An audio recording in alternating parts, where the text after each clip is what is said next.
거기 아가씨, 얼른 가서 막걸리 5병만 받아와. 신임 사단장 오시기 전에 서둘러 움직여라. 복도에 앉아있던 가냘픈 여성을 향해 별 한 개를 단 준장이 돈을 던지듯 내밀었습니다. 하지만 그가 막걸리 심부름을 시킨 그 여성은 바로 그가 맞이해야 할 최연소 여군 사단장이었습니다. 과연 이 치명적인 실수 뒤에 어떤 일이 벌어졌을까요? 영상 보시기 전에 구독과 좋아요 한번 눌러주시면 세상 사연에 큰 힘이 됩니다. 무료로 할 수 있는 소중한 응원, 더 좋은 이야기로 보답하겠습니다. 이제 시작하겠습니다. 강원도 화천의 육군 제7보병사단 7성부대 본청은 이른 봄 아침부터 긴장감에 휩싸여 있었다. 사단 본부 건물 복도를 오가는 장교들의 발걸음은 평소보다 빨랐고 행정실 부사관들은 서류 더미를 옮기며 분주하게 움직였다. 오늘은 특별한 날이었다. 신임 사단장의 부임식이 예정되어 있었기 때문이다.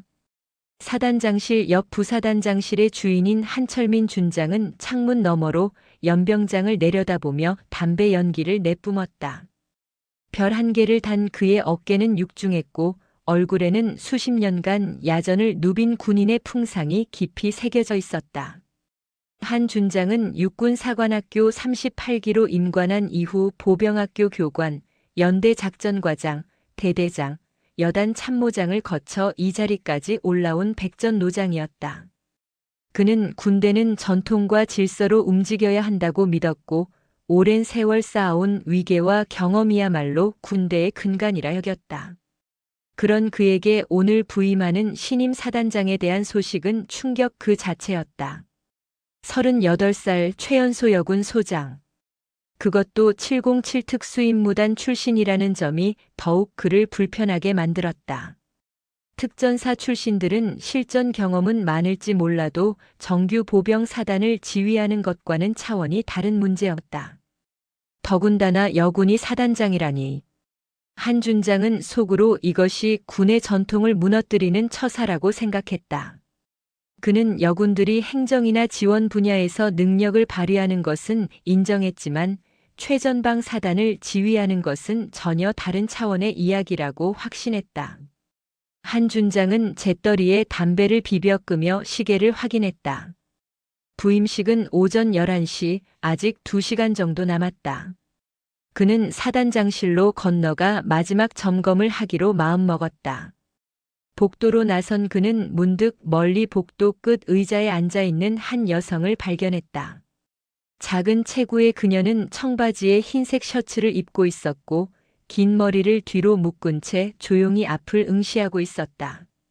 한 준장은 그녀를 새로 배치된 군무원이나 면회를 온 민간인쯤으로 여겼다.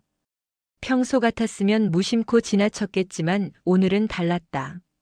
신임 사단장이 도착하기 전에 부대가 완벽하게 정돈되어야 했다. 더군다나 한 준장은 며칠 전부터 쌓인 스트레스로 예민한 상태였다.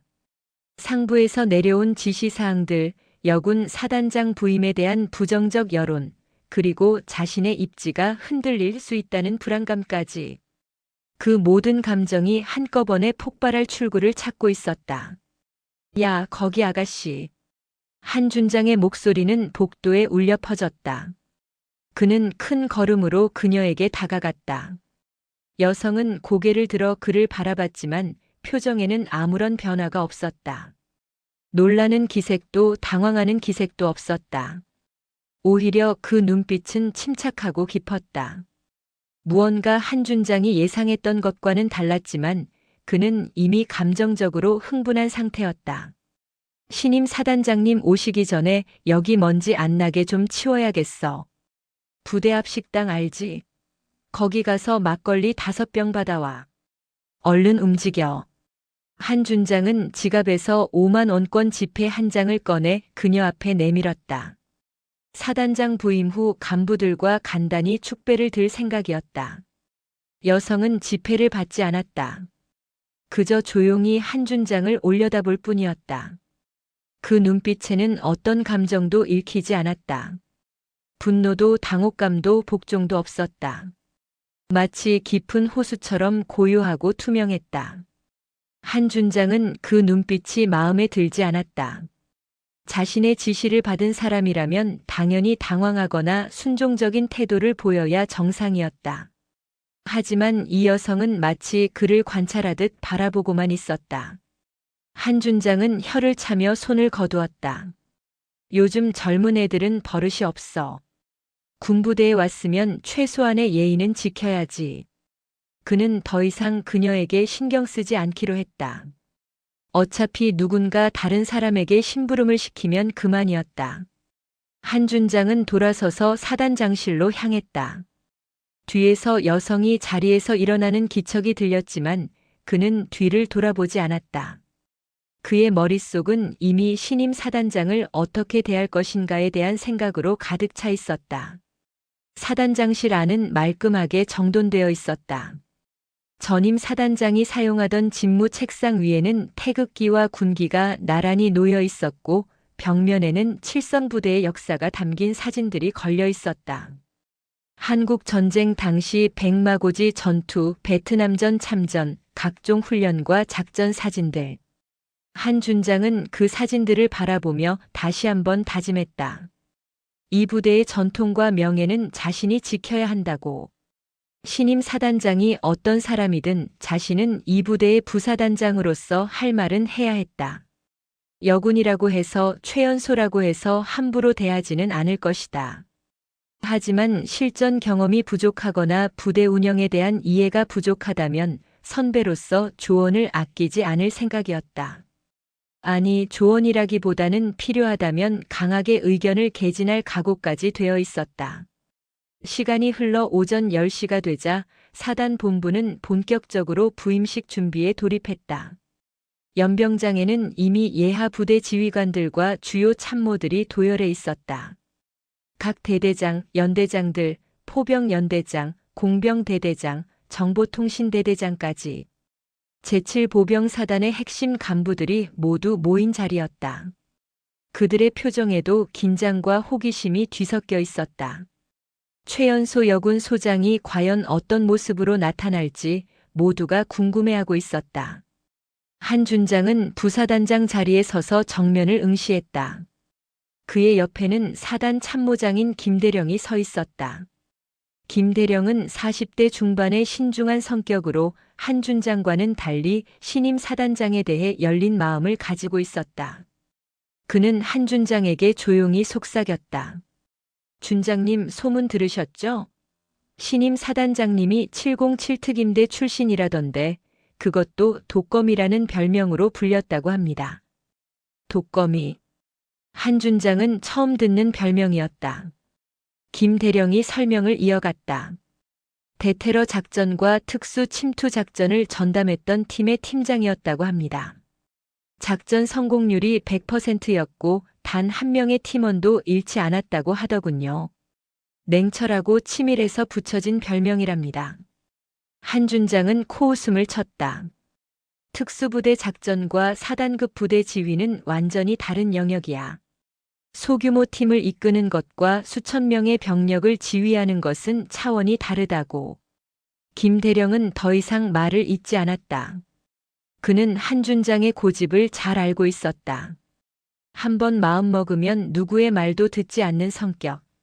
하지만 동시에 정직하고 부하들을 아끼는 장점도 있었다. 김 대령은 속으로 한 준장과 신임 사단장이 잘 협력할 수 있기를 바랐다. 드디어 11시가 되었다.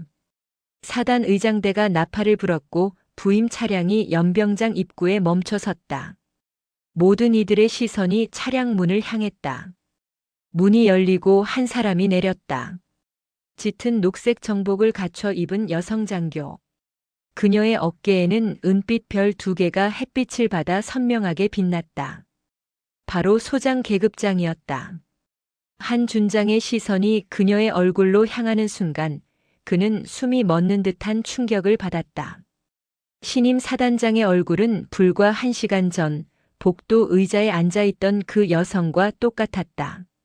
청바지와 셔츠 차림이었던 그 가냘픈 여성이 지금 당당한 정복 차림으로 연병장에 서 있었다. 한 준장의 얼굴에서 혈기가 빠져나갔다. 순간적으로 머릿속이 하얘졌다. 신임 사단장 강예슬 소장은 천천히 단상으로 걸어갔다. 그녀의 걸음걸이는 가볍지만 안정적이었다. 마치 오랜 시간 훈련된 전사의 움직임처럼 군더더기가 없었다. 단상에 오른 그녀는 잠시 연병장의 도열한 간부들을 둘러봤다. 그 눈빛은 복도에서 한준장이 봤던 것과 똑같았다. 고요하고 깊고 흔들림이 없었다. 예하 부대장들과 참모들이 차례로 거수 경례를 올렸다. 강예슬 소장은 한 사람 한 사람을 정확히 응시하며 답례했다. 그녀의 시선이 한철민 준장에게 닿았을 때 한준장은 자신의 등에 식은땀이 흐르는 것을 느꼈다. 그녀는 아무 말도 하지 않았지만 그 눈빛만으로도 충분했다. 모든 것을 알고 있다는 듯한 눈빛이었다. 이 취임식이 시작되었다. 전임 사단장이 부대기를 신임 사단장에게 전달했고 강예슬 소장은 부대기를 받아 높이 들어 올렸다. 그 순간 연병장에 도열한 수백 명의 장병들이 일제히 거수 경례를 올렸다. 화천의 봄바람이 부대기를 펄럭이게 만들었다. 이제 신임 사단장의 취임사 차례였다. 모두가 긴 연설을 예상했다. 보통 신임 지휘관들은 부대의 역사를 되새기고 앞으로의 비전을 제시하며 장병들을 격려하는 연설을 하기 마련이었다. 하지만 강예슬 소장은 달랐다. 그녀는 마이크를 잡고 단 한마디만 내뱉었다. 나는 말보다 행동으로 보여주는 사람입니다. 짧은 침묵이 흘렀다. 연병장의 모든 이들이 그녀를 주시했다. 강 소장은 다시 입을 열었다. 오늘 복도에서 나에게 막걸리를 사오라고 지시한 분이 계십니다. 그분은 취임식이 끝난 후 제 집무실로 찾아오시기 바랍니다. 한철민 준장의 얼굴은 순식간에 창백해졌다. 주변의 참모들이 놀란 표정으로 그를 힐끗거렸다. 누군가 작게 헛기침을 했고 어디선가 긴장한 숨소리가 새어나왔다. 한 준장은 고개를 들 수가 없었다. 수십 년 군 생활에서 이런 굴욕은 처음이었다. 그것도 수백 명의 간부와 병사들이 지켜보는 자리에서. 강예슬 소장은 더 이상 아무 말도 하지 않았다. 그녀는 단상에서 내려와 전임 사단장과 악수를 나누고 차례로 주요 지휘관들과 인사를 교환했다. 한철민 준장의 차례가 왔을 때 그녀는 그저 눈으로만 그를 바라봤다. 한 준장은 경례를 올렸지만 그의 손은 미세하게 떨리고 있었다. 이 취임식이 끝나고 각자 위치로 돌아갔다.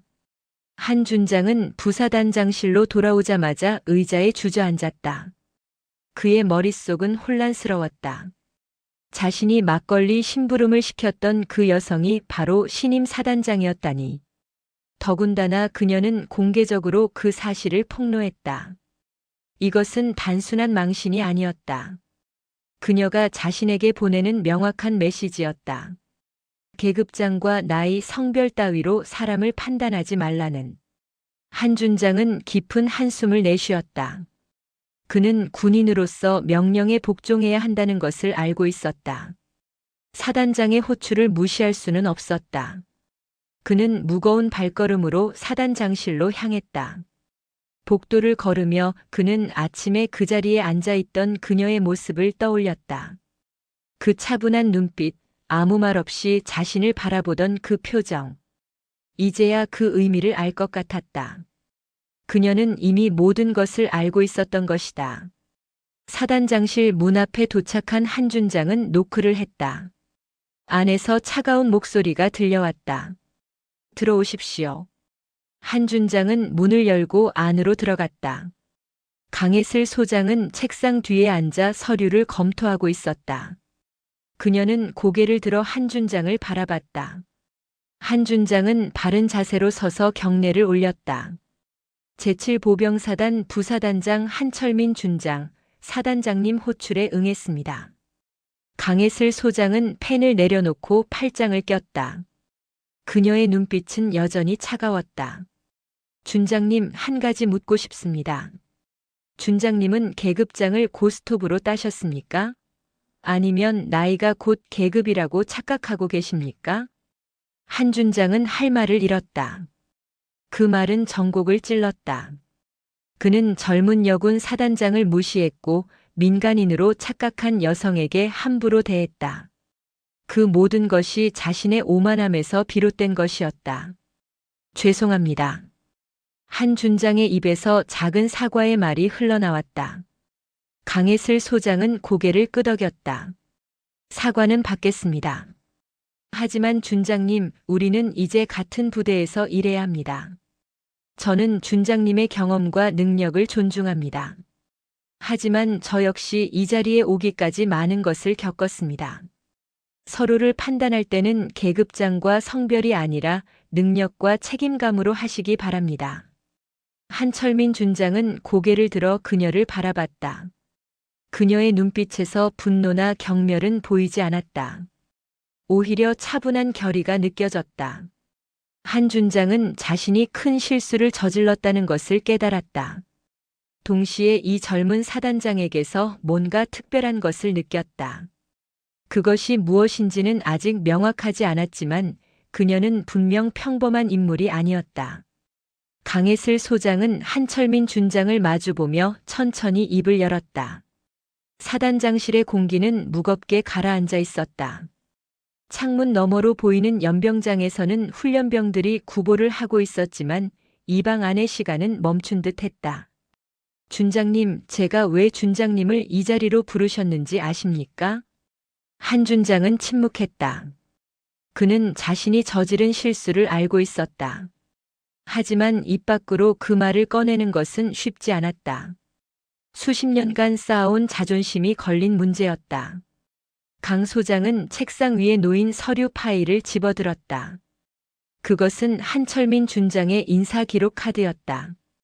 그녀는 천천히 페이지를 넘기며 말을 이어갔다. 육군사관학교 38기. 임관후 보병학교 우수교관, 백마고지 재탈환 훈련 최우수 대대장, 연평해전 당시 긴급 파견부대 지휘관. 화천에서만 15년을 근무하신 분이시죠. 준장님의 경력은 누가 봐도 흠잡을 데 없습니다. 한 준장은 고개를 들었다. 그녀의 목소리에서 비아냥거림은 느껴지지 않았다. 오히려 진심으로 그의 경력을 인정하는 듯한 어조였다. 하지만 경력과 경험이 많다고 해서 모든 상황을 올바르게 판단할 수 있는 것은 아닙니다. 오늘 아침 복도에서 준장님은 저를 민간인으로 착각하셨습니다. 그것까지는 이해할 수 있습니다. 하지만 준장님은 그 민간인에게 어떻게 대하셨습니까? 한 준장의 얼굴이 붉어졌다. 그는 자신이 얼마나 오만하게 행동했는지 이제야 실감했다. 막걸리를 배달해 오라고 명령하듯 지시했던 것, 돈을 던지듯 내밀었던 것, 그 모든 행동이 부끄러웠다. 죄송합니다, 사단장님. 한준장의 사과는 진심이었다. 강혜슬 소장은 고개를 끄덕이며 파일을 내려놓았다. 사과는 받았습니다. 하지만 준장님, 제가 준장님께 묻고 싶은 것은 따로 있습니다. 준장님은 왜 저를 그렇게 대했습니까? 단순히 민간인이라고 생각했기 때문입니까? 아니면 젊은 여성이었기 때문입니까?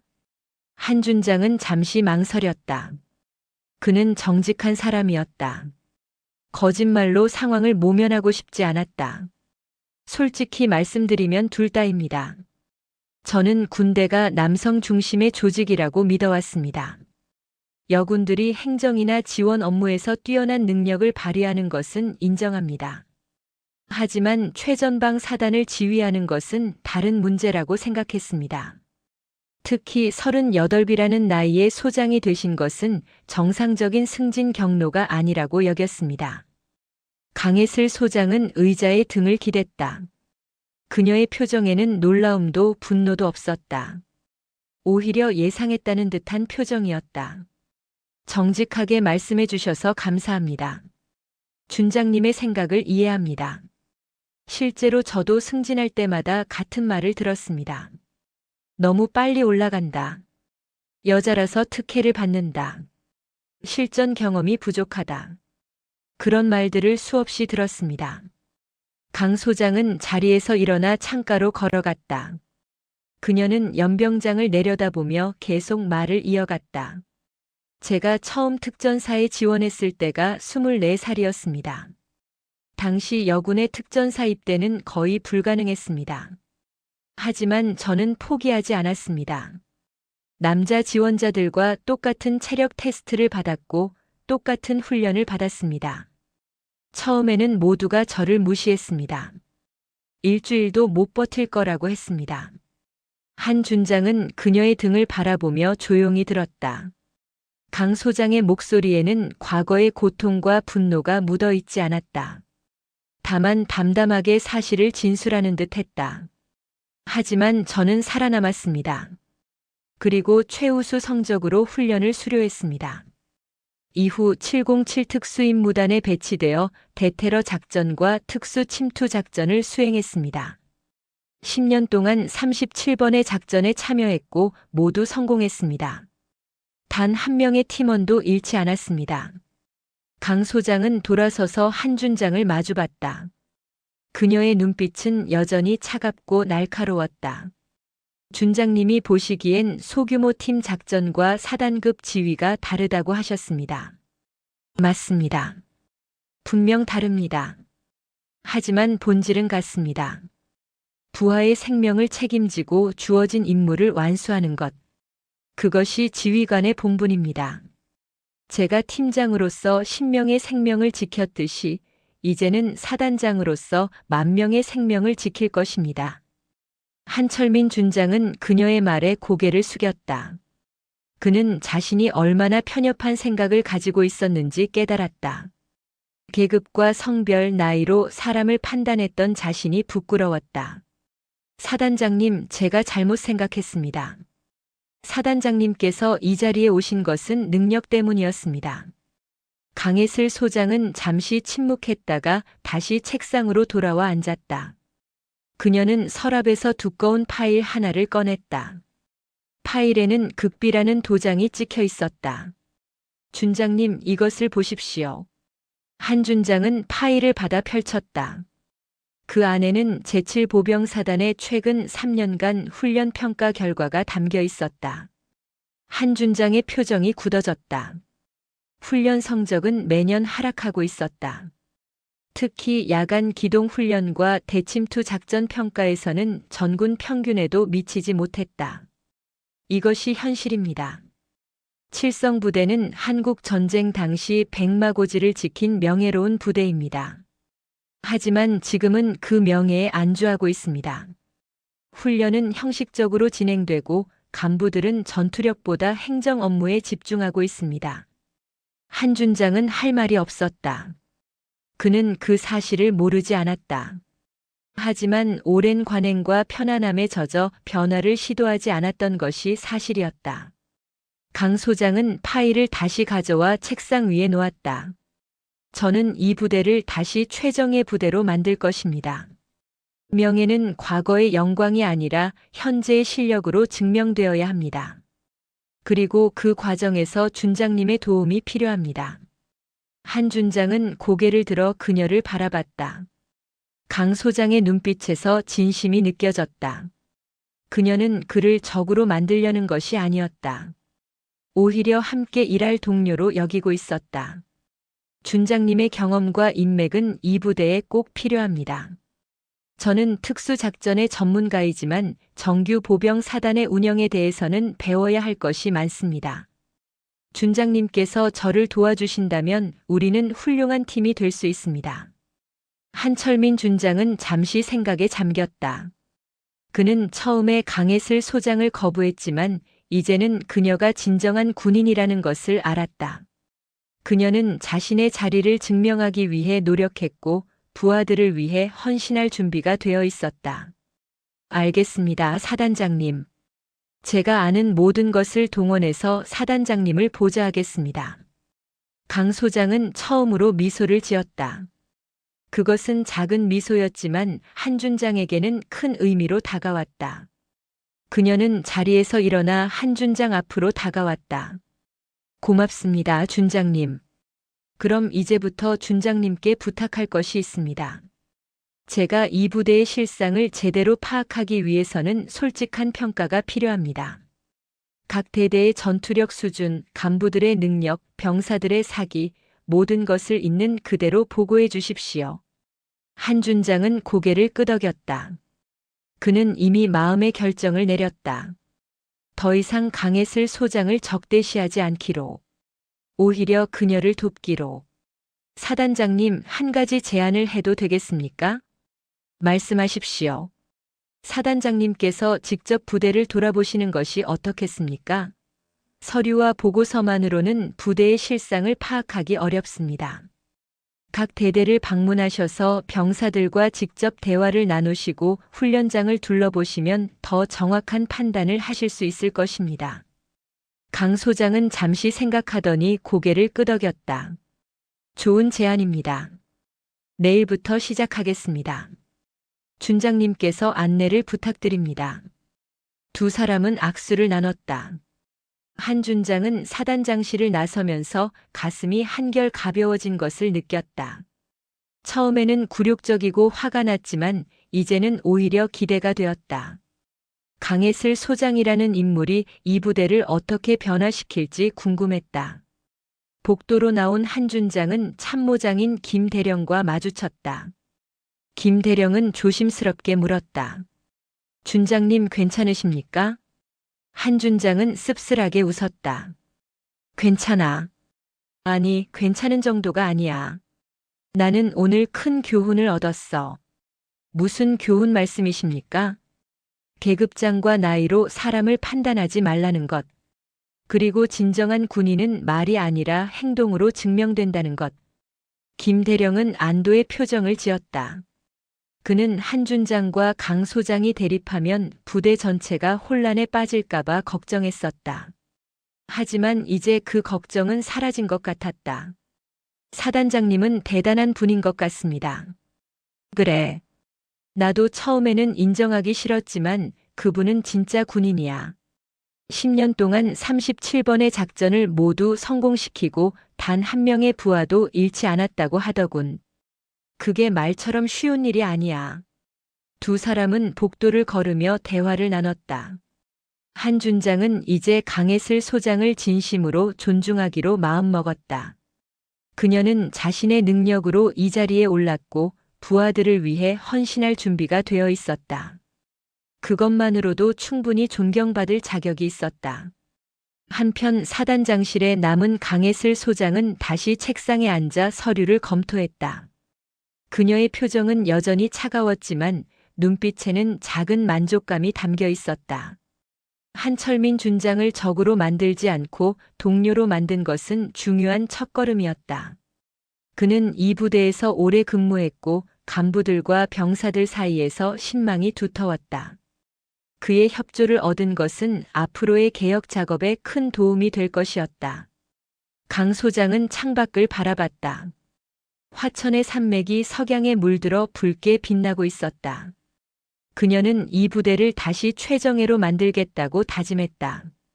그것이 자신에게 주어진 임무였고 그녀는 임무를 완수하는데 실패한 적이 없었다.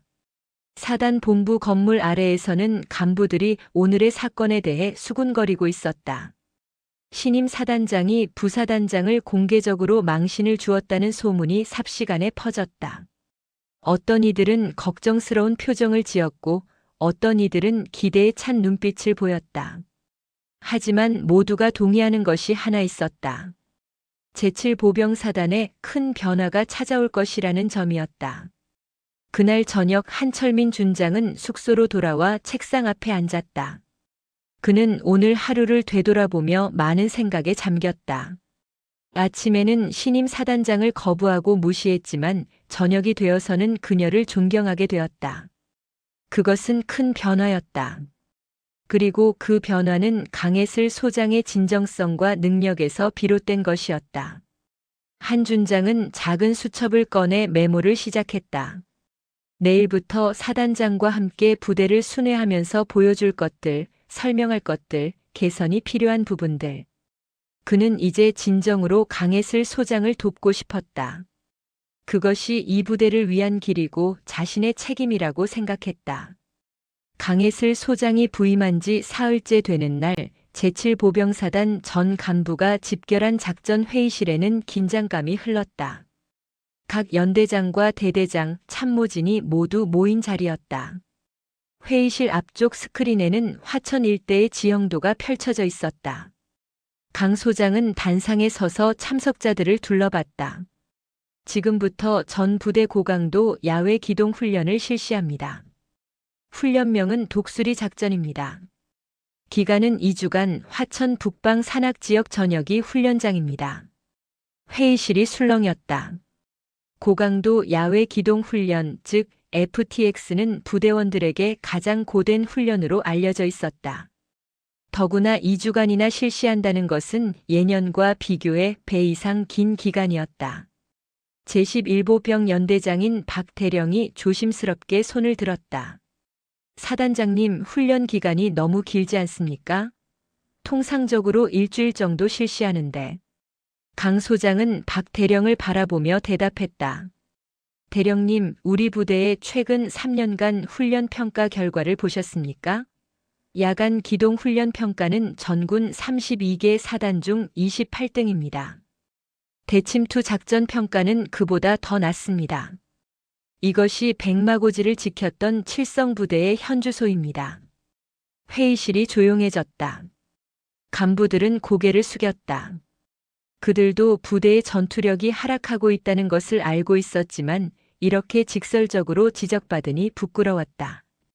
이번 훈련은 단순한 형식적 훈련이 아닙니다. 실전을 방불케 하는 수준으로 진행됩니다. 그리고 제가 직접 개발한 707 특수임무단식 침투 전술을 도입할 것입니다. 한철민 준장이 앞으로 나서며 물었다. 사단장님, 특수부대 전술을 정규 보병 사단에 적용하는 것이 가능하겠습니까? 특수부대원들은 장기간 훈련을 받은 정예 요원들이지만 우리 병사들은 대부분 20대 초반의 의무 동무자들입니다.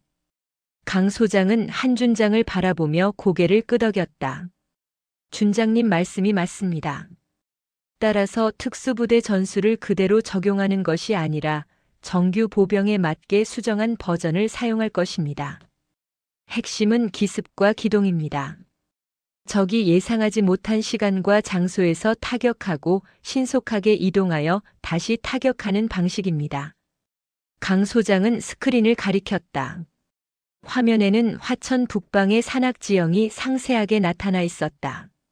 이번 훈련에서는 2개 연대가 대립합니다. 제11보병 연대는 방어 측, 제13보병 연대는 공격 측입니다. 부사단장님께서는 방어 측을 지휘하시고 저는 공격 측을 지휘하겠습니다. 한 준장의 표정이 굳어졌다. 방어 측 지휘는 곧 자신의 능력을 시험받는다는 의미였다. 더구나 상대는 707 특임대 출신의 사단장이었다. 하지만 한 준장은 물러서지 않았다. 그는 수십 년간 정규 보병 전술을 익혔고 이 지역의 지형을 누구보다 잘 알고 있었다. 알겠습니다, 사단장님. 최선을 다하겠습니다. 훈련은 이틀 후 시작되었다. 새벽 4시 제11보병 연대 병력 1,500명이 화천 북방 협곡 일대의 방어 진지를 구축했다.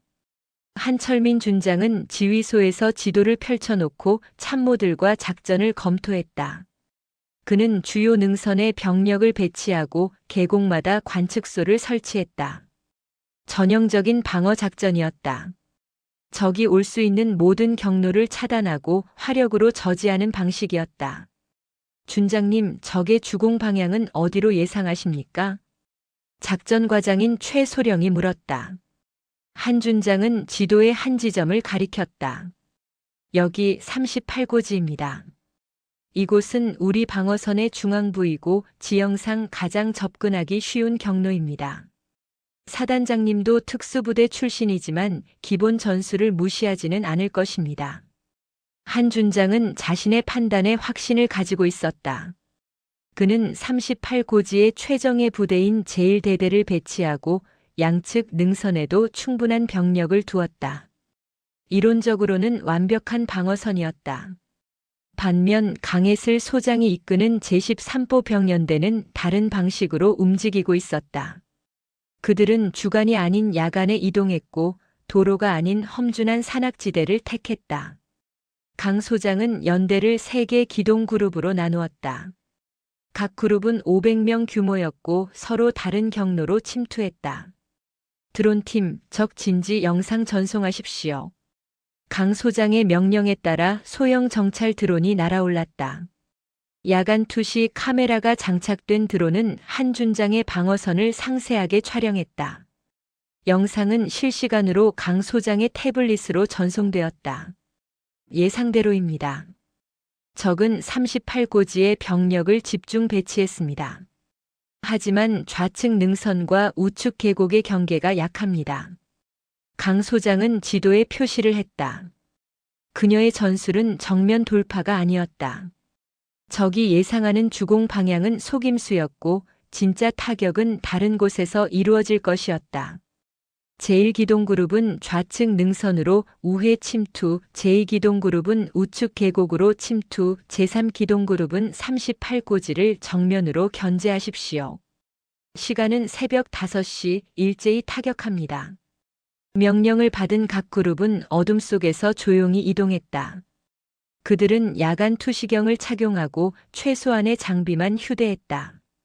무거운 군장 대신 가벼운 전투 배낭을 메고 신속한 기동에 집중했다. 이것이 707특임대식 전술의 핵심이었다. 무게를 최소화하고 속도를 최대화하는 것. 새벽 5시 강 소장의 신호와 함께 공격이 시작되었다. 제1기동그룹이 좌측 능선에 나타났을 때 그곳을 지키던 한 개 소대는 당황했다. 그들은 적이 정면에서 올 것이라고 예상했지 이렇게 험준한 능선을 넘어올 것이라고는 생각하지 못했다. 적 발견, 좌측 능선에서 접근 중입니다. 무전이 한철민 준장의 지휘소로 전달되었다. 한 준장은 놀라 지도를 확인했다. 좌측 능선? 그곳은 경사가 심해서 대규모 병력이 넘어올 수 없는 곳인데. 하지만 현실은 달랐다. 강 소장의 제1기동그룹은 야간 투시경과 등산 장비를 활용해 불가능해 보이던 능선을 넘어왔다. 그들은 신속하게 한 준장의 방어선 후방으로 침투했다. 동시에 제2기동그룹은 우측 계곡을 통해 접근했다. 그곳은 물이 흐르고 바위가 많아 이동하기 어려운 지형이었다. 하지만 그들은 개울을 따라 소리 없이 전진했고 방어 측이 미처 감지하기 전에 측면을 돌파했다. 한철민 준장의 지휘소는 혼란에 빠졌다. 여러 방향에서 동시에 적의 공격이 들어오고 있었다. 방어선은 정면 공격에 대비해 구축되었기 때문에 측면과 후방에서의 공격에는 취약했다. 제1대대 좌측 능선의 적을 저지하라. 제2대대는 우측 계곡으로 이동해 적을 차단하라. 한 준장은 급히 병력을 재배치하려 했지만 이미 늦었다. 강 소장의 제1기동그룹과 제2기동그룹은 방어선의 후방까지 침투했고 제3기동그룹은 정면에서 견제 공격을 가하고 있었다. 방어 측은 3면에서 압박을 받는 형국이 되었다. 한 준장은 무전기를 잡았다. 전부대에 명령한다. 후방으로 이동하여 재집결하라. 하지만 그때 무전기에서 강해슬 소장의 차가운 목소리가 들려왔다. 부사단장님, 지금 졸고 계십니까?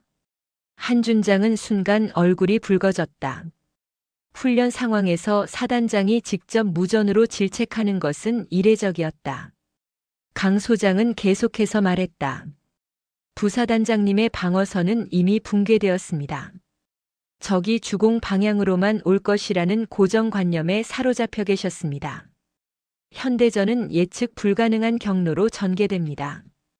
별 한 개가 무거우시면 떼어내시고 예비군 훈련장으로 가십시오. 무전을 듣던 참모들이 긴장한 표정으로 한 준장을 바라봤다. 한 준장은 굴욕감을 느꼈지만 동시에 자신의 패배를 인정해야 했다.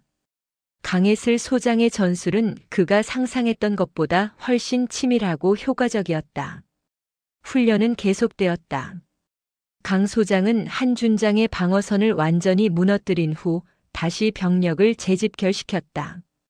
이번에는 열상 감시 장비를 활용한 야간 작전을 시연했다. 열상 장비는 적의 체온을 감지하여 어둠 속에서도 정확한 위치를 파악할 수 있게 해주었다. 이것이 현대 전술의 핵심입니다. 기술을 활용하여 적보다 먼저 보고 먼저 타격하는 것입니다. 강 소장은 전 간부를 모아놓고 설명했다.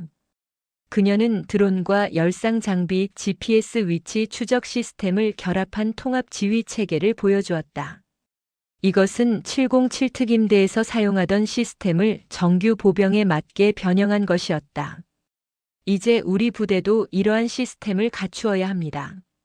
단순히 병력과 화력만으로는 현대전에서 승리할 수 없습니다.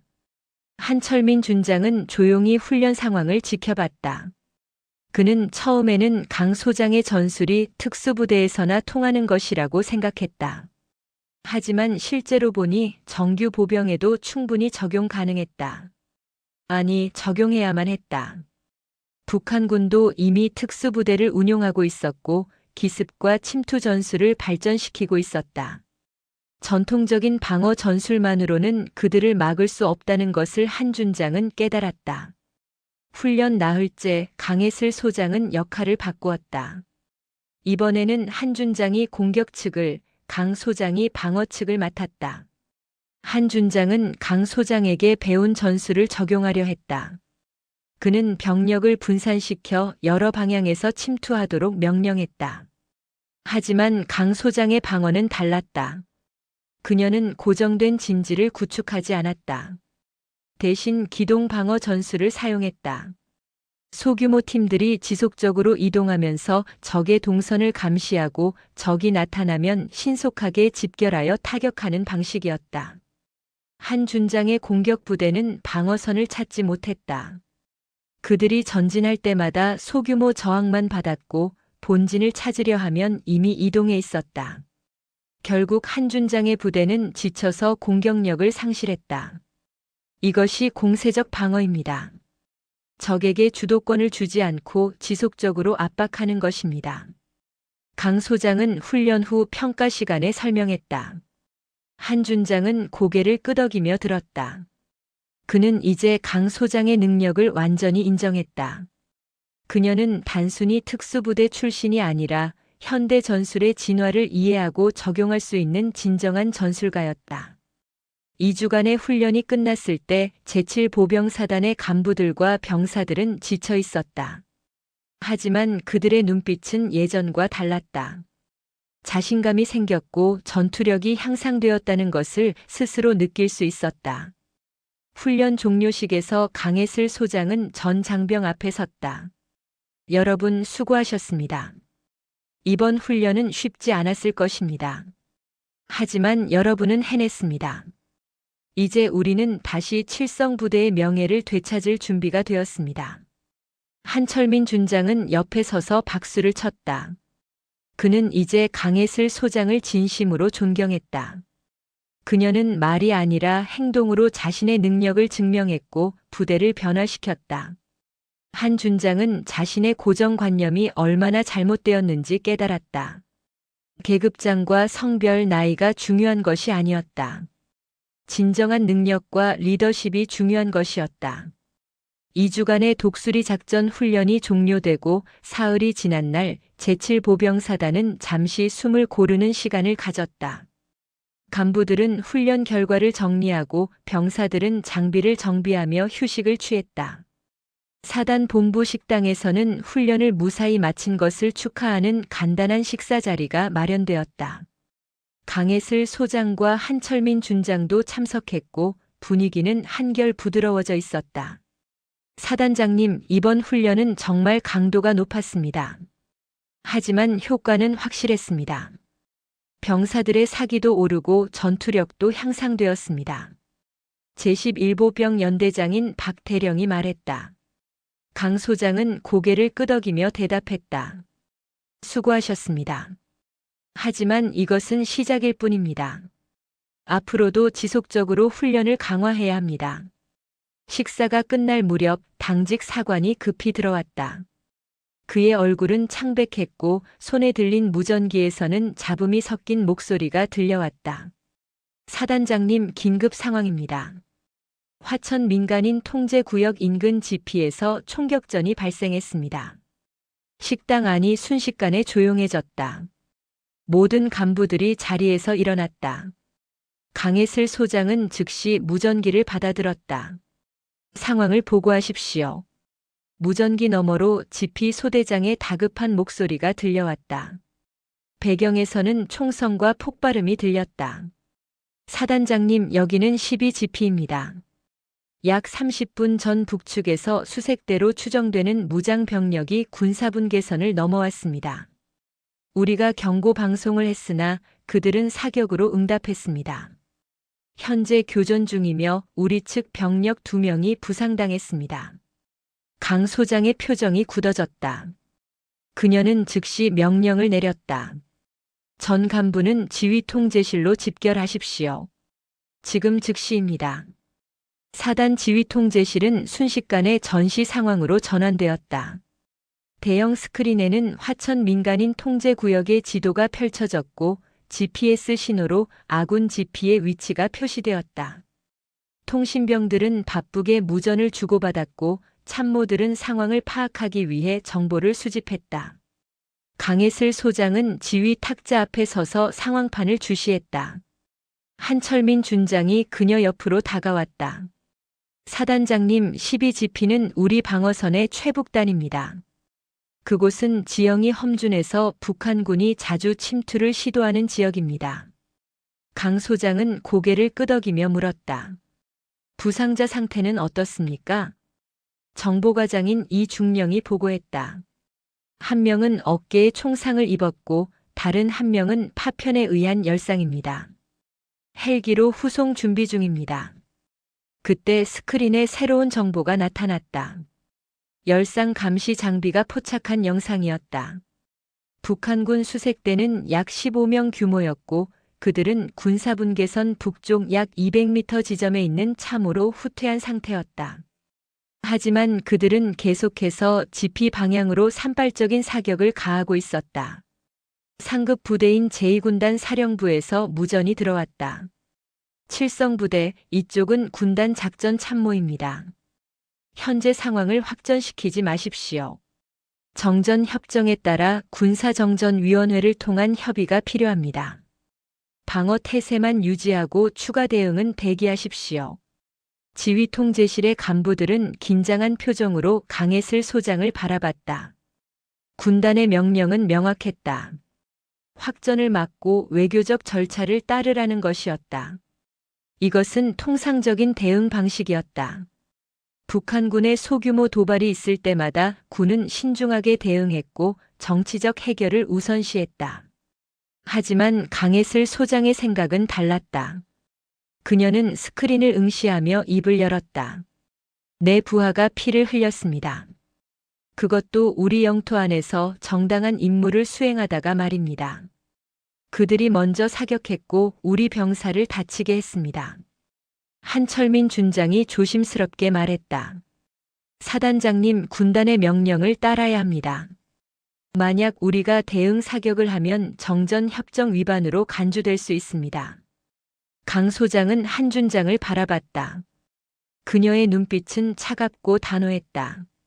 준장님, 정전 협정을 먼저 위반한 것은 북한입니다. 그들이 군사분계선을 넘어 우리를 공격했습니다. 우리는 자위권을 행사하는 것입니다. 지휘 통제실이 조용해졌다.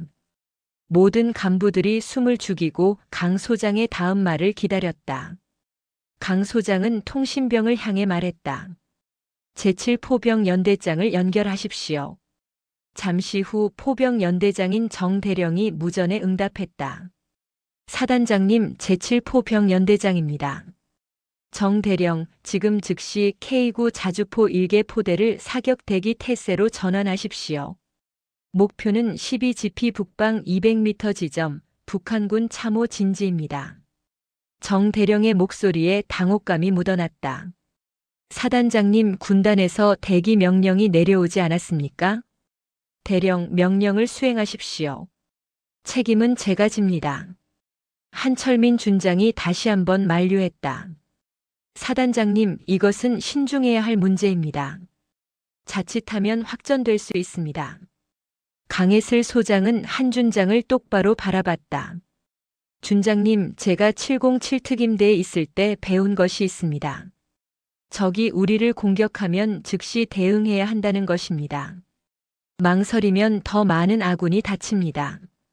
저는 제 부하들이 일방적으로 당하는 것을 보고만 있을 수 없습니다. 한 준장은 더 이상 반박하지 않았다.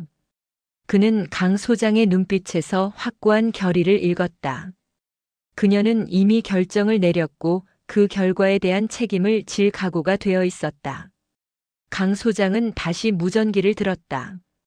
정대령, 사격 준비는 완료되었습니까? 사단장님, K9 자주포 6문이 사격 대기 중입니다.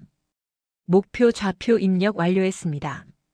사격 재원은 고폭탄 사용, 일제 사격 방식입니다. 목표 지역 완전 제압 가능합니다. 강 소장은 잠시 침묵했다. 지휘 통제실의 모든 이들이 그녀를 주시했다. 이것은 단순한 명령이 아니었다. 이것은 확전의 위험을 감수하는 결정이었고 정치적 파장이 클 수 있는 선택이었다. 하지만 강혜슬 소장의 신념은 명확했다. 부하의 안전이 최우선이었다. 외교적 고려나 정치적 계산보다 중요한 것은 지금 현장에서 피를 흘리고 있는 병사들이었다. 사격하십시오. 명령이 떨어지자 무전기 너머로 포병 지휘관의 복창이 들려왔다. 사격 명령 확인했습니다. 지금부터 사격을 개시합니다. 몇 초간의 침묵 후 무전기에서 둔중한 폭발음이 연속으로 들려왔다. K9 자주포 6문이 일제히 포문을 열었다. 155mm 고폭탄이 화천의 하늘을 가르며 날아갔다. 12GP 북방 200m 지점, 북한군이 숨어있던 참호 진지에 포탄이 떨어지기 시작했다. 지휘 통제실의 스크린에는 실시간 영상이 전송되었다. 드론이 촬영한 화면이었다. 참호 진지는 연속된 폭발로 뒤덮였다. 흙과 돌이 솟구쳤고 나무들이 부러졌다. 정밀 타격이었다. 포탄은 정확히 북한군 진지만을 타격했고 군사분계선 남쪽으로는 단 한 발도 떨어지지 않았다. 사격은 3분간 계속되었다. 6문의 K9 자주포는 총 36발의 포탄을 발사했다. 목표 지역은 완전히 초토화되었다. 열상 감시 장비로 확인한 결과 더 이상 움직이는 물체는 없었다. 북한군 수색대는 전멸한 것으로 판단되었다. 강혜슬 소장은 무전기를 들었다. 12GP 상황을 보고하십시오. GP 소대장의 목소리가 들려왔다. 이번에는 안도감이 섞여 있었다. 사단장님, 적의 사격이 완전히 멈췄습니다. 더 이상 위협은 없는 것으로 판단됩니다. 부상자 후송은 헬기가 도착했습니다. 지금 후송 중입니다. 강 소장은 고개를 끄덕이며 무전기를 내려놓았다. 그녀는 지휘 탁자에 손을 짚고 깊은 숨을 내쉬었다. 긴장이 풀리는 순간이었다. 한철민 준장이 다가왔다. 사단장님, 훌륭한 지휘였습니다. 정확한 타격으로 적을 제압하고 아군 피해를 최소화했습니다. 강 소장은 한 준장을 바라봤다. 준장님, 이제 후폭풍이 올 것입니다. 군단에서 그리고 더 높은 곳에서 책임을 물을 것입니다. 그건 제가 함께 감당하겠습니다. 사단장님 혼자 책임질 일이 아닙니다. 강 소장은 작은 미소를 지었다. 고맙습니다, 준장님. 하지만 최종 결정은 제가 내렸습니다. 책임도 제가 져야 합니다. 예상대로 10분 후 군단 사령관으로부터 직접 무전이 왔다. 칠성부대 사단장, 누가 사격 명령을 내렸습니까? 대기하라는 명령을 받지 않았습니까? 강혜슬 소장은 침착하게 대답했다. 군단장님, 사격 명령은 제가 내렸습니다. 적이 우리 영토에서 우리 병력을 공격했고 부상자가 발생했습니다. 저는 자위권을 행사했습니다. 자위권이라고요? 이것은 정전협정 위반 문제를 일으킬 수 있습니다. 즉시 사령부로 올라오십시오. 상황 보고가 필요합니다. 알겠습니다, 군단장님. 바로 출발하겠습니다. 무전이 끊긴 후 지휘 통제실의 간부들은 걱정스러운 표정을 지었다. 강 소장이 문책을 받을 가능성이 높았다. 최악의 경우 해임될 수도 있었다. 하지만 강혜슬 소장은 후회하지 않았다. 그녀는 참모장인 김대령을 불렀다. 김대령, 제가 군단에 가 있는 동안 사단을 부탁합니다. 부상당한 병사들을 잘 돌보고 지피 경계를 강화하십시오. 알겠습니다, 사단장님. 강 소장이 지휘 통제실을 나서려 할 때 한철민 준장이 따라 나섰다. 사단장님, 제가 동행하겠습니다. 준장님은 여기 남아서 부대를 지휘해야 합니다. 아닙니다. 이것은 사단의 결정이었습니다. 저도 동의했고 함께 책임져야 합니다. 강혜슬 소장은 한 준장을 바라봤다. 그의 눈빛에는 진심이 담겨 있었다. 그는 더 이상 그녀를 적대시하지 않았다. 오히려 진정한 동료로 전우로 여기고 있었다. 좋습니다.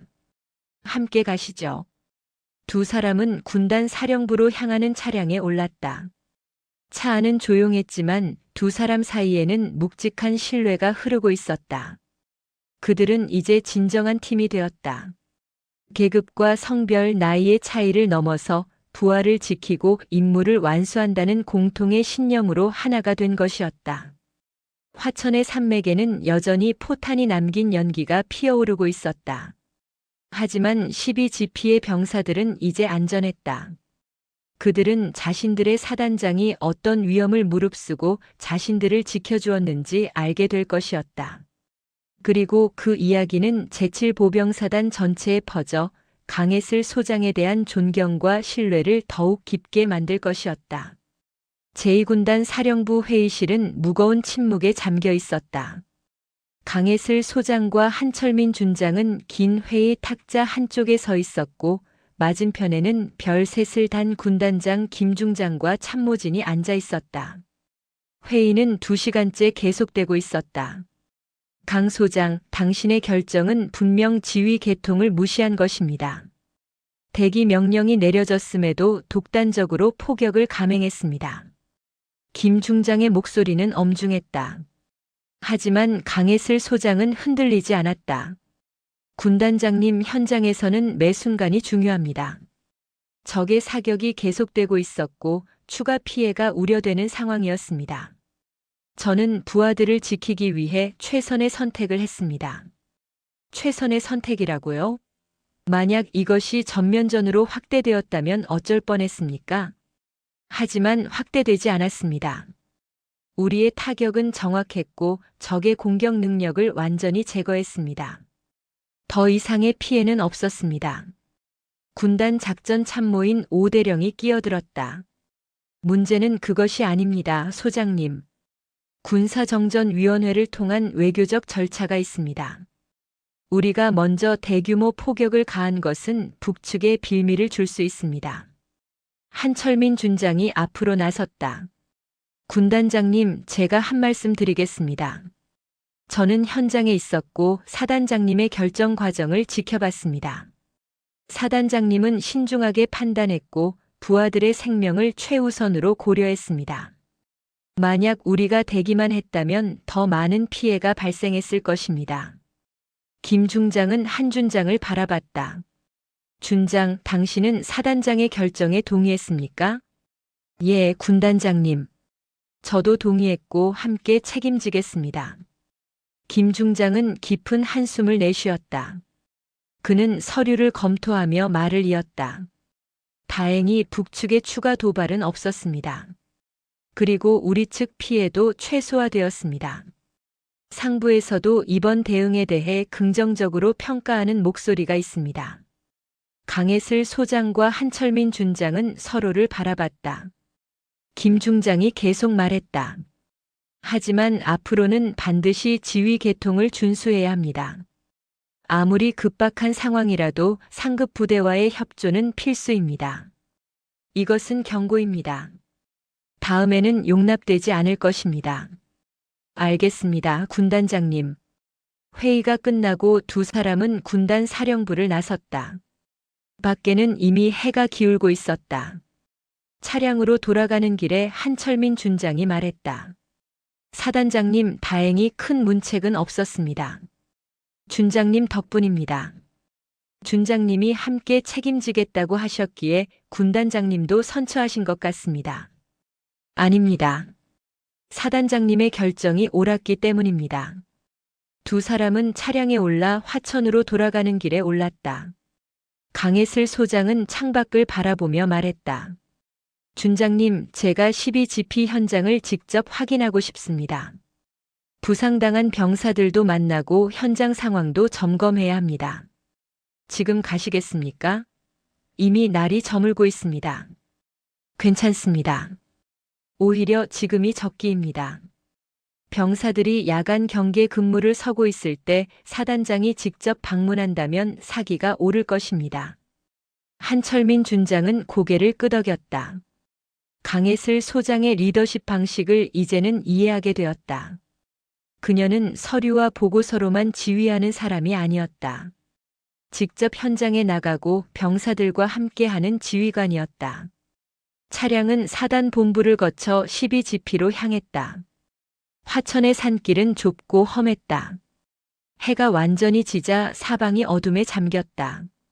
차량의 전조등만이 앞길을 비추고 있었다. 30분 정도 달려 민간인 통제 구역에 진입했다. 검문소를 지나자 군사분 개선이 가까워졌다. 12GP는 해발 600m 능선 위에 위치해 있었다. 차량은 GP 입구까지만 갈 수 있었고 거기서부터는 도보로 이동해야 했다. 강혜슬 소장과 한철민 준장은 차에서 내려 경사진 길을 걸어 올라갔다. 경호병 2명이 뒤따랐다. GP에 도착하자 당직 사관이 깜짝 놀라며 경례를 올렸다. 사단장님, 부사단장님, 어떻게 이 시간에 오셨습니까? 현장 상황을 확인하러 왔습니다. 오늘 부상당한 병사들은 어떻습니까? 2명 모두 수술을 잘 마쳤고 회복 중이라는 보고를 받았습니다. 강 소장은 안도의 표정을 지었다. 다행입니다. 북측 동향은 완전히 조용합니다. 포격 이후 어떤 움직임도 포착되지 않았습니다. 강 소장은 GP 내부를 둘러봤다. 병사들은 긴장한 표정으로 경계 임무를 수행하고 있었다. 그녀는 한 명 한 명에게 다가가 격려의 말을 건넸다. 오늘 수고했습니다. 여러분이 용감하게 대응해 주었기에 더 큰 피해를 막을 수 있었습니다. 병사들의 얼굴에 자부심이 떠올랐다. 사단장이 직접 찾아와 격려해 주는 것은 흔한 일이 아니었다. 강혜슬 소장은 GP 밖으로 나와 포격 지점을 확인하고 싶었다. 당직 사관이 손전등을 들고 앞장섰다. 한철민 준장과 경호병들도 뒤따랐다. 그들은 GP에서 100m 정도 떨어진 능선으로 향했다. 그곳에서는 북측 지역이 내려다 보였다. 저기가 오늘 포격했던 지점입니다. 당직 사관이 북쪽을 가리켰다. 어둠 속에서는 잘 보이지 않았지만 낮에 확인한 바로는 북한군 참호가 완전히 파괴되어 있었다. 강혜슬 소장은 쌍안경으로 북측을 관찰했다. 모든 것이 고요했다.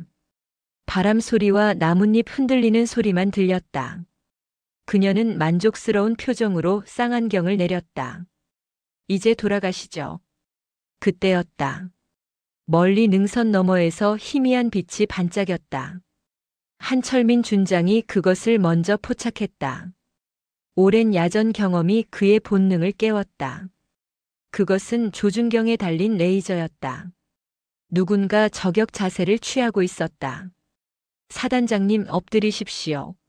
한 준장은 소리치며 강혜슬 소장에게 달려들었다. 그는 그녀를 강하게 밀어내며 자신이 앞을 막아섰다. 바로 그 순간 총성이 울렸다. 날카로운 소리가 어둠을 갈랐다. 탄환은 한철민 준장의 왼쪽 어깨를 관통했다. 그는 충격으로 뒤로 비틀거렸다. 경호병들이 즉시 반응했다. 그들은 총성이 들려온 방향으로 조명탄을 발사하고 K2 소총으로 대응 사격을 가했다. 강혜슬 소장은 땅바닥에 쓰러져 있다가 급히 일어났다. 그녀는 한 준장이 어깨를 잡고 무릎을 꿇고 있는 것을 보았다. 준장님. 그녀는 한 준장에게 달려갔다. 한 준장의 군복은 이미 피로 젖어 있었다. 강 소장은 즉시 응급 처치를 시작했다. 그녀는 707특임대에서 전술 의료 훈련을 받았기 때문에 기본적인 지혈법을 알고 있었다. 준장님, 정신 차리십시오. 금방 병원으로 모실 것입니다. 한 준장은 고통스러운 표정을 지었지만 여전히 의식은 또렷했다. 사단장님은 괜찮으십니까? 저는 괜찮습니다. 준장님 때문에 살았습니다. 당직 사관이 무전기로 긴급 후송을 요청했다. 헬기가 출동했고 10분 후 지피 근처 헬기장에 착륙했다. 강혜슬 소장은 한철민 준장을 부축하여 헬기까지 걸어갔다. 그녀도 함께 헬기에 탔다. 헬기는 빠르게 화천의 국군병원으로 향했다. 비행 중 강 소장은 한 준장의 손을 잡고 있었다. 한 준장은 그녀를 바라보며 희미하게 웃었다. 사단장님, 제가 드디어 막걸리 빚을 갚을 기회가 생긴 것 같습니다. 강 소장은 그의 말을 이해하지 못했다. 무슨 말씀이십니까? 첫날 복도에서 막걸리를 배달하라고 했던 것 말입니다. 제가 사과하고 싶었지만 제대로 하지 못했습니다. 이번에 사단장님을 구하게 되어 조금은 보상이 된 것 같습니다. 강혜슬 소장의 눈가에 처음으로 미세한 감정의 물결이 일렁였다. 그녀는 한 준장의 손을 더 세게 잡았다. 준장님, 그런 빚 같은 것은 없습니다. 우리는 동료입니다. 전우입니다. 국군병원에 도착하자 의료진이 대기하고 있었다. 한철민 준장은 즉시 수술실로 옮겨졌다. 강혜슬 소장은 수술실 밖 복도에서 기다렸다. 사단 참모진이 소식을 듣고 달려왔다. 김 대령이 다가왔다. 사단장님 괜찮으십니까? 저는 괜찮습니다. 준장님이 저를 구해주셨습니다. 준장님의 상태는 어떻습니까? 어깨 관통상입니다. 주요 혈관이나 뼈는 다치지 않았다고 합니다. 수술하면 회복될 것이라고 합니다. 1시간 후 수술이 끝났다. 집도의인 군의관 이중령이 나왔다. 수술은 성공적이었습니다. 탄환이 깨끗하게 관통했고 주요 신경이나 혈관 손상은 없습니다. 2주 정도 입원 치료하면 퇴원할 수 있습니다. 강혜슬 소장은 안도의 한숨을 내쉬었다. 그녀는 회복실로 이동한 한철민 준장을 찾아갔다. 한 준장은 마취에서 깨어나 있었다. 어깨에는 두꺼운 붕대가 감겨 있었고 왼팔은 삼각건으로 고정되어 있었다. 사단장님 오셨습니까? 예, 준장님. 수술 잘 마치셨습니다. 한 준장은 천천히 미소를 지었다. 이 정도는 괜찮습니다. 베트남전 때 박격포 파편에 맞았던 것보다 훨씬 낫습니다. 강 소장은 의자를 가져와 침대 옆에 앉았다. 그녀는 잠시 침묵하다가 물었다. 준장님, 왜 저를 구하셨습니까? 순간적으로 판단할 시간도 없었을 텐데요. 한철민 준장은 천장을 바라보며 대답했다. 몸이 먼저 움직였습니다. 생각할 틈도 없었습니다. 다만 사단장님이 다치면 안 된다는 생각만 들었습니다. 사단장님은 이 부대에 꼭 필요한 분입니다. 저보다 훨씬 더 중요합니다. 그런 말씀 마십시오. 준장님도 이 부대에 없어서는 안 될 분입니다. 한 준장은 고개를 돌려 강 소장을 바라봤다. 처음에 저는 사단장님을 인정하지 않았습니다. 여군이라서 젊어서 특수부대 출신이라서 온갖 편견으로 사단장님을 바라봤습니다. 하지만 이제는 압니다. 사단장님은 제가 만난 지휘관 중 가장 뛰어난 분입니다. 강혜슬 소장은 처음으로 마음속 깊은 곳에서 우러나오는 미소를 지었다. 그것은 작은 미소였지만 진심이 담긴 미소였다. 준장님, 저도 처음에는 준장님을 오래된 관습에 사로잡힌 고집 센 군인이라고 생각했습니다. 하지만 지금은 압니다. 준장님은 부하를 진심으로 아끼고 부대를 사랑하는 진정한 군인이십니다. 두 사람은 서로를 바라보며 웃었다. 그 순간 그들 사이에 있던 마지막 벽이 무너졌다. 계급의 벽, 세대의 벽, 성별의 벽. 모든 것이 사라지고 오직 전우애만이 남았다. 준장님, 퇴원하시면 제가 막걸리 한 사발 사겠습니다. 그럼 저도 준비해야겠습니다. 사단장님과 마주 앉아 술 한잔 하는 것이 영광입니다. 병실 밖에서는 참모진들이 조용히 지켜보고 있었다. 그들도 이제 알았다. 제7보병 사단에는 진정한 리더가 있고 그녀를 온 마음으로 보좌할 부사단장이 있다는 것을. 다음 날 아침 한철민 준장의 희생과 강혜슬 소장의 리더십에 대한 소식이 부대 전체에 퍼졌다. 병사들은 자신들의 지휘관이 목숨을 걸고 서로를 지킨다는 사실에 감동했다. 사단의 사기는 하늘을 찔렀고 전투력은 날로 향상되었다. 며칠 후 군단장 김 중장이 병원을 방문했다. 그는 한철민 준장에게 포장을 수여하고 강혜슬 소장의 손을 잡았다. 강 소장, 당신은 훌륭한 지휘관입니다. 부하를 지키고 임무를 완수했습니다. 제7보병사단은 좋은 사단장을 모셨습니다. 화천의 칠성부대에는 새로운 전설이 시작되고 있었다. 최연소 여군 소장과 백전 노장 준장이 만들어가는 이야기. 그것은 편견을 깨고 신뢰로 하나 되는 이야기였다.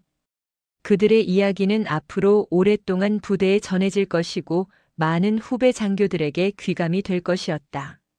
화천의 봄바람은 여전히 불고 있었고 칠성부대의 깃발은 더욱 당당하게 펄럭이고 있었다. 오늘 이야기 어떠셨나요?